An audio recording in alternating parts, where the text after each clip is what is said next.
Sherin merobek lembaran kertas yang tertempel di meja komputernya. Hari ini dia benar-benar kesal. Sebuah tulisan nakal tertulis di kertas itu. Dia menghempaskan badannya di senderan kursi seraya menarik napas dalam-dalam. Wajahnya terlihat merah padam menahan amarah. Mama berbohong lagi, gumamnya dengan penuh kekesalan. Kertas yang dirobeknya bertuliskan, "Sherin, Mama keluar kota dulu ya malam ini. Kamu tidak usah pulang ke rumah, menginap saja di rumah Viola." Pesan singkat yang selalu ditulis Mama ketika ia mengunjungi mantan pacarnya. Sherin adalah seorang gadis yang tumbuh dari keluarga broken home. Mama dan papanya bercerai sejak Sherin berusia 2 tahun. Semenjak itu, Sherin tidak pernah merasakan tumbuh dengan kasih sayang seorang ayah. Ia menjadi sosok gadis yang sedikit arogan dan keras. Mama tidak pernah menceritakan di mana papanya sekarang, sampai Sherin berusia 20 tahun. Yang Sherin tahu, Mama telah menjalin hubungan dengan mantan pacarnya. Sherin sama sekali tidak suka. Sebab lelaki itu suka memporoti uang mamanya. Dan usianya pun hanya selisih 5 tahun dengan Sherin. Hal itu tentu membuat Sherin tidak nyaman. Beralih ke cerita. Sherin meraih kunci motor yang tergeletak di atas meja kerjanya. Kemudian, ia menarik jaket jeans di gantungan dan pergi menuruni anak tangga rumahnya. Ia meraih helm warna merah hati dan segera bergegas meninggalkan rumah dengan motor metik kesayangannya. Dalam hati ia berpikir, ia akan pergi ke rumah sahabatnya, sebab ia tahu Mama tidak akan pulang malam ini. Langit sore telah perlahan berubah memerah. Sang surya mulai kembali ke peraduannya. Sore ini terasa sangat berbeda bagi Sherin. Ia merasakan hawa sejuk menyentuh kulitnya. Ya, rumah Pio berada lumayan jauh dari keramaian kota. Sherin harus melewati ladang-ladang bunga matahari yang ditanam para petani bunga. Tak terasa jam sudah menunjukkan pukul 19.20. Perjalanan yang lumayan lama ditempuh oleh Sherin hari ini. Tidak biasanya jalanan begitu sepi. Tidak ada seorang pun para petani yang melintas di jalan ini. Langit sore telah berubah menjadi malam yang penuh dengan taburan bintang. Malam itu sangat sepi, namun perjalanan Sherin terasa sedikit terhibur dengan hadirnya bintang-bintang malam. Tiba-tiba ponselnya berdering. Sherin tidak memperdulikan karena dia pikir pasti Pio yang menanyakan lokasinya sekarang. Namun, ponselnya tak berhenti-henti berdering. Hal ini membuat Sherin sedikit kesal. Akhirnya, ia memutuskan untuk menghentikan motornya sebentar.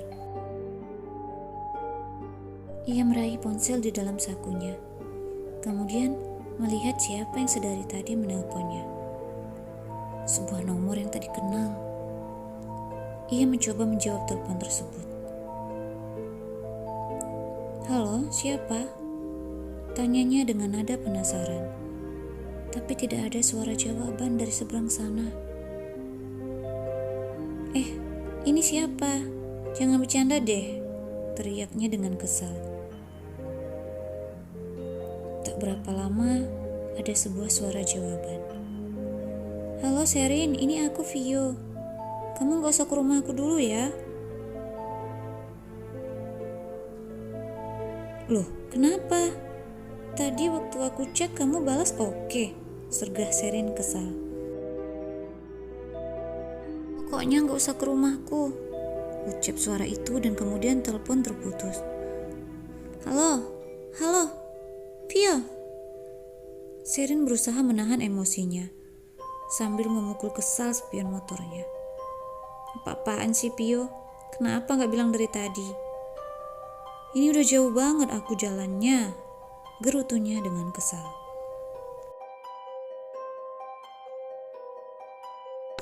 Akhirnya, ia memutuskan untuk kembali lagi ke rumah. Ia melewati jalan sepi. Sebuah ladang bunga matahari yang setengah jam lalu telah ia lewati. Tiba-tiba dia dikagetkan dengan sekilas cahaya putih terang dari langit tepat melewati di atasnya. Jantung Sherin berdegup sangat kencang. Dia tidak pernah merasa setakut ini. Dengan kecepatan tinggi, ia putar gas motornya. Gubrak! Malang tidak bisa dia hindari. Dia terperosok di dalam ladang bunga dan tidak bisa melihat apa-apa. Yang ia rasakan hanya ada cairan yang mengalir dari pelipisnya dan berasa asin masuk ke mulutnya. Setelah itu ia tidak ingat apa-apa lagi.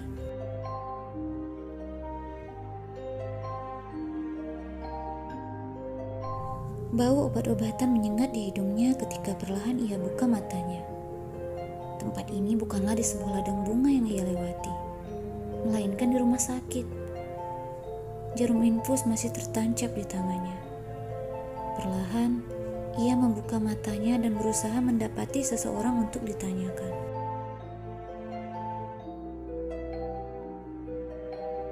Tiba-tiba pintu ruangan terbuka.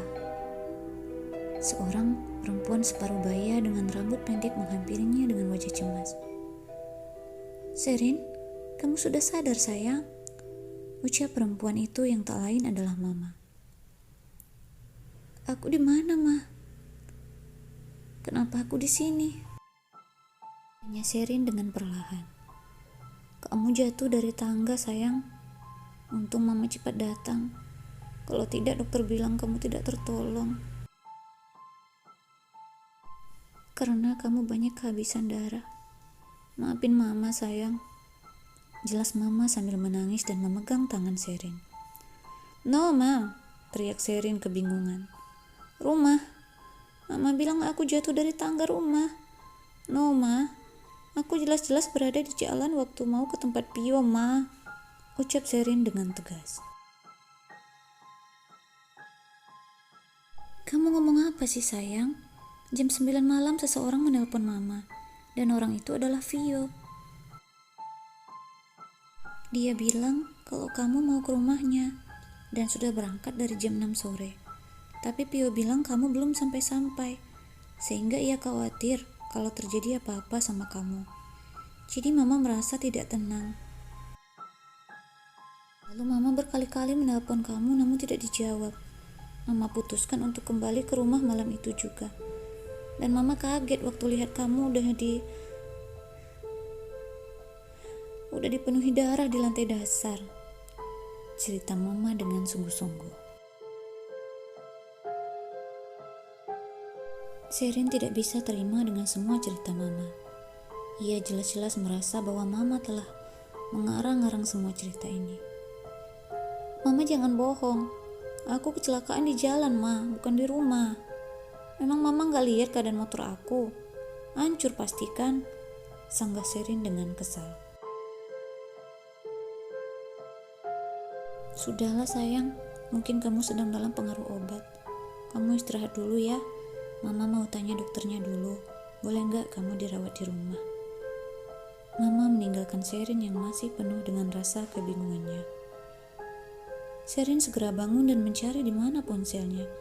Ia ingin menelpon Vio dan menanyakan maksud dari semua ini.